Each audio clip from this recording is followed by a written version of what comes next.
Je vous remercie. Vous avez une... Thank you. You have 1 minute to take photographs and record videos.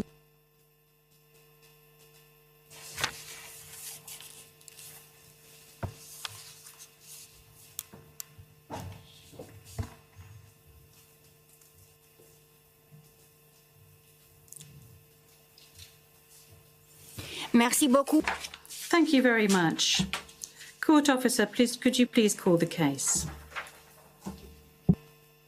Thank you, Madam President. Your Honours. The situation in the Republic of the Philippines case, the prosecutor versus Mr. Rodrigo Roa Duterte, case number ICC 0121 0125. And we are in open session. Merci beaucoup. Thank you very much. I will now ask the parties to introduce themselves, starting with the Office of the Prosecutor. Please pause before speaking and speak slowly to allow the interpreters to interpret appropriately. May I ask you to introduce yourself and to confirm whether the list of your staff that I received prior to the hearing is correct, Mr. Prosecutor? Your Honours, good morning. The list is correct. Once again, Deputy Prosecutor Manjay Niang to my left, trial lawyer Edward Jeremy behind us, trial lawyer Robin Croft, international cooperation advisor Chantel Daniels, and our very able case manager Grace Go. I'm Karim Khan, the prosecutor. Merci beaucoup. Thank you very much. I now turn to the counsel for the defence of Mr. Duterte.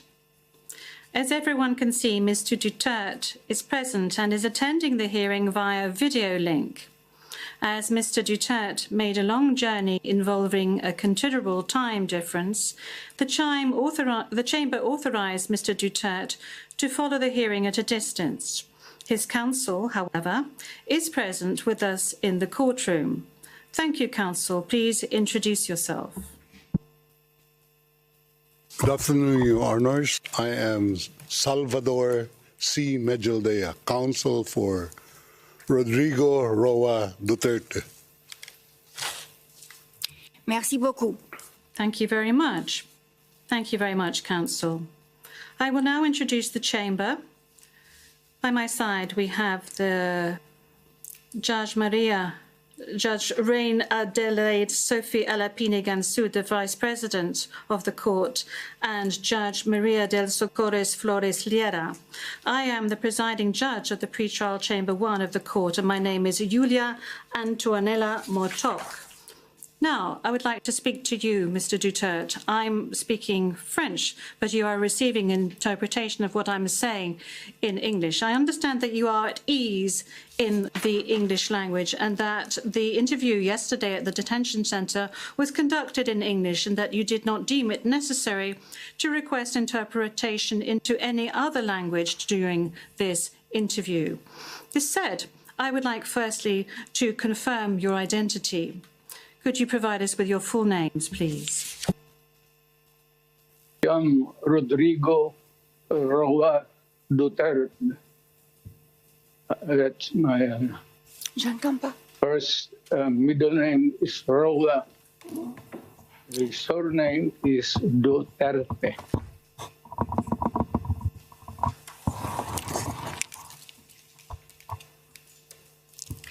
Merci beaucoup. Thank you very much. What is your date of birth? Again,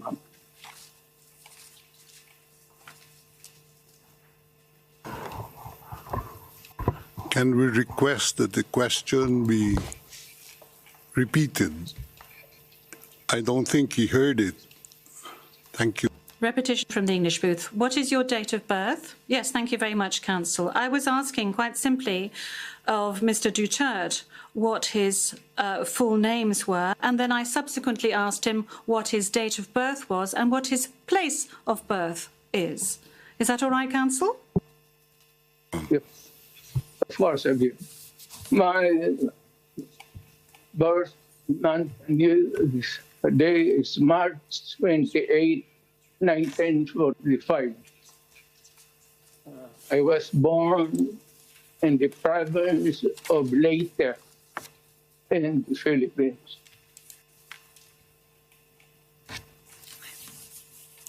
Merci beaucoup. Thank you very much. As a preliminary point, very well, thank you, Mr. Duterte. As a preliminary point, it is useful to clarify the nature and limited scope of this first appearance hearing. Today's hearing is neither the start of the trial, nor is it a confirmation of charges hearing. During today's hearing, no evidence will be collected or presented, and the issues of Mr. Duterte's guilt or innocence will therefore not be addressed. In accordance with Article 61 of the Rome Statute, the Court's founding treaty, and Rule 1211 of the Rules of Procedure and Evidence, the main purpose of this initial appearance is to answer 3 questions. Firstly, the Chamber must ensure that the person who was the subject of the arrest warrant has been informed of the crimes of which he is accused. Second, the Chamber must ensure that this person has been informed of his rights as recognized by the Rome Statute. Third, the Chamber must set a date on which it intends to hold a confirmation of charges hearing. The Chamber notes that your counsel, Mr. Duterte, filed 2 motions, one in relation with today's hearing, and you may be aware that these 2 motions have not been accepted by the Chamber because of the nature of today's hearing. No further discussion on the matter is necessary during this hearing because, as I said at an earlier stage, the aim of this hearing today is to introduce the parties and to ascertain the charges and to set a date for the confirmation of charges hearing at a later stage. With regard to the first point, I recall that Mr. Duterte has received a copy of the warrant for his arrest and that a redacted version of the prosecutor's application for the issuance of the warrant of arrest is public. I will now ask the court officer to read the charges against him. The charges will be read in English. Please, over to you, Madam Courtroom Officer. Thank you, Madam President. Your honours. On 7 March 2025, Pre-Trial Chamber 1 concluded that there were reasonable grounds to believe that Mr. Duterte is criminally responsible pursuant to Article 25(3)(a) of the Rome Statute as an alleged indirect co-perpetrator for the crime against humanity of murder pursuant to Article 7(1)(a) of the statute as follows. A. Murder of at least 19 persons, allegedly drug pushers or thieves, killed by members of the Davao Death Squad in various locations in or around Davao City, Philippines between 2011 and 2016. B. Murder of at least 24 persons, allegedly criminals, such as drug pushers or thieves or drug users, killed by or under the supervision of members of the Philippines law enforcement, sometimes with the assistance of persons who were not part of the police, at various locations in the Philippines between 2016 and 2019. Merci beaucoup, Madame la... Thank you, Madam Courtroom Officer. Mr. Duterte, I'm not going to ask you to stand up because I know your condition, so I'm going to allow you to remain seated. You have just heard the reading of the charges, which are in accordance with the content of the arrest warrant you received. This means that you have been informed of the crimes of which you are accused. And this concludes the examination of the first point mentioned above. I will now turn to the second point, which concerns your rights as a suspect before this court. I will summarize some of these rights, which are of particular importance at this stage of the proceedings. Those rights are as follows. You can benefit from the assistance free of charge of a competent interpreter and benefit from the necessary translations to meet the requirements of fairness. You have the right to have the time and facilities necessary to prepare your defense and to communicate freely and confidentially with the counsel of your choice. You have the right to remain silent, and you cannot be forced to testify against yourself or to confess guilt. You can also make statements in your defense without taking an oath. In addition to any other disclosure provided for in the statute, the prosecutor must disclose to you, as soon as practicable, evidence in his possession or at his disposal that shows or tends to show your innocence or to mitigate your guilt, or that could undermine the credibility of the evidence against you. At the confirmation of charges hearing, you can contest the charges, challenge the evidence presented by the prosecutor, and present evidence. There will be no trial if the charges are not confirmed or if the proceedings against you are completed. You have the possibility to make an application for interim release pending trial. And finally, Mr. Duterte, you have the right to be informed as soon as possible and in detail of the nature, cause, and content of the charges in the language that you fully understand and speak. Counsel, have you understood? We're listening, ma'am. We're listening, and before it ends, may we be allowed to present a manifestation on the circumstances behind the delivery of Mr. Duterte in this chamber.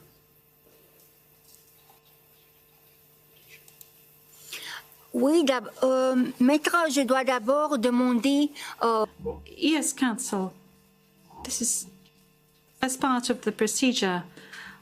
And as we've said since the very outset, I need to ask Mr. Duterte himself to make observations as to the condition of his surrender to the court and the conditions of his detention at the detention facility of the court since his arrival. If he can please tell us these details. Thank you. Can I... Oui, maître. Oui. The presiding judge. Yes, counsel. Please. 2 days ago, the whole world has witnessed the degrading fashion in which a former president of a sovereign country was bundled into a private aircraft and summarily transported to The Hague. To us lawyers, this would be called an extrajudicial rendition. To the less legally inclined, it was a pure and simple kidnapping. My client was denied all access to the legal recourse in the country of his citizenship, and this all in the nature of political score settling. Two troubled entities struck an unlikely alliance, an incumbent president who wished to neutralize and choke the legacy of my client and his daughter on the other hand, and a troubled legal institution subject to delegitimization and desperate for a price cuts and a legal show today, on the other hand. With this in mind, it is not surprising that my client was abducted from his country. ICC private jets do not drop out of the thin air. That jet which received my client was coordinated in advance. The UAE is not a state party to the ICC and has no obligation to cooperate with the court. Yet my client sat in transit in that country for more than 5 hours. I invite the registry's representative to present today in court to explain to the judges exactly how they believe this transfer was anything other than a gross abuse of process. Given the precipitous arrival of my client, an elderly man with debilitating medical issues, hard of hearing and poor of sight, he was taken to a hospital for observation. Only this morning have I met him for the first time with less than an hour to discuss legal issues. I have not been able to present him with a hard copy of the arrest warrant because we were not supplied with such. I have not even been able to explain to him what the prosecution requested when seeking the issuance of the arrest warrant.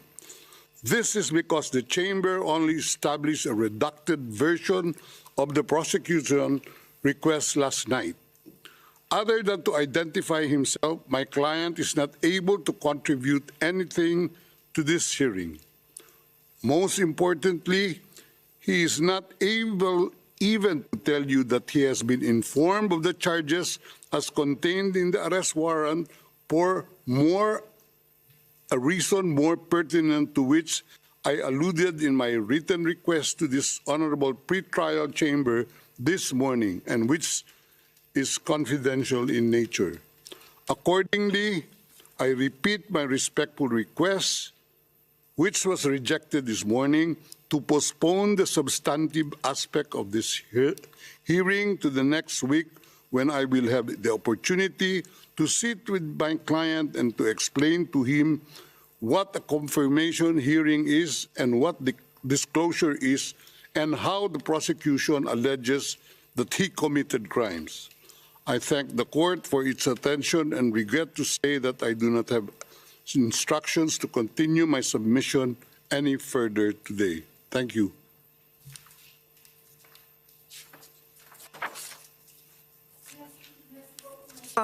D'abord, concernant... Thank you, Counsel. Now, with regard to the health issues of Mr. Duterte, I believe that the court has taken specific measures with regard to his health situation, and I note that subsequent to his arrest and when he arrived at the detention centre, the court's doctor was of the opinion that you were fully mentally aware and fit, and that you have undergone further checks and tests at the detention facility. And when you broached health matters, that's saying that you were not able to come to the hearing, the doctors who consulted with you were of the opinion that Mr. Duterte was not in a position to come to the hearing physically, but that if he gave a written permission, he would be able to take part via video link. Now, that is with regard to the health matters that you just mentioned. They are very important, especially concerning the matter of age. Now, with regard to the rights of Mr. Duterte, we have before us the registrar's or the registry's report that says that Mr. Duterte has been informed of his rights, including Articles 66 and 67 of the Rome Statute, and that that he is aware of his rights and that he is also aware of the charges against him. We have before us the report of the registry saying that he was also aware of the warrant of arrest in the English language and that he is very well versed in the English language. Once again, you have the possibility of these charges being read in English, which was the case today. I have read to you in the French language the rights that he has, Mr. Duterte, before this court, and I'd like to specify once again that this is an initial hearing in order for Mr. Duterte to be aware of his rights and the charges against him.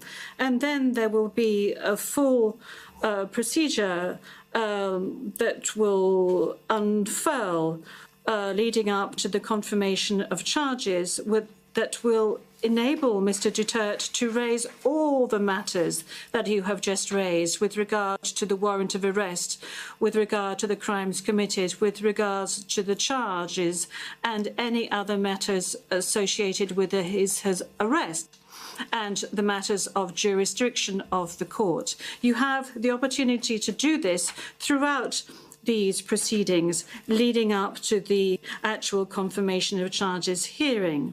Now, counsel, with regard to your request for another hearing to be held next week, well, your initial request, that was, this was not accepted by the court. Now, you have seen the two decisions of the court that have been disclosed to you, and you are aware of the fact that these two decisions were refused.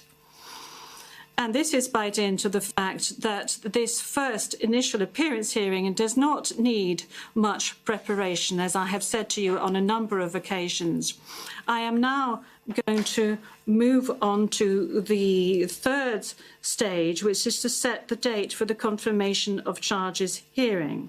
After assessing all factors, including the need for the parties and participants to adequately prepare, as well as Mr. Duterte's rights, including his right to be tried within a reasonable time, the date for the commencement of the confirmation of charges hearing is September the 23rd, 2025.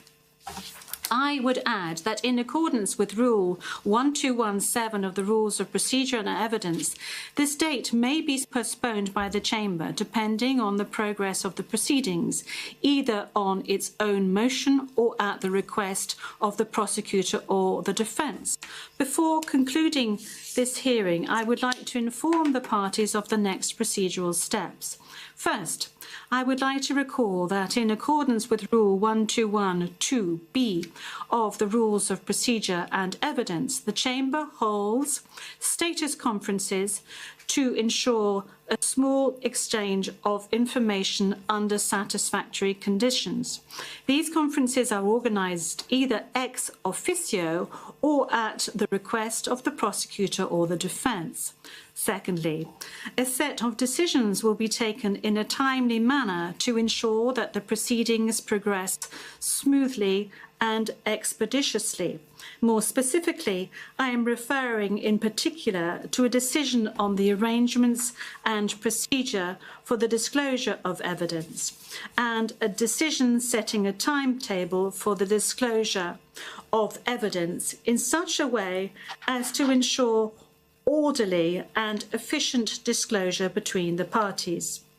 In this regard, the Chamber orders the prosecutor to begin disclosing today the information on the basis of which the warrant of arrest was issued, and to complete this disclosure no later than within the next 7 days. The Chamber will also issue a decision on the participation of the victims who, according to the statute of the court and to the extent permitted by the Chamber, are authorised to present their views and concerns at this stage of the proceedings. We have come to the end of Mr. Duterte's first appearance hearing. I would like to thank all the participants in this hearing, the interpreters and the stenographers. This concludes today's hearing.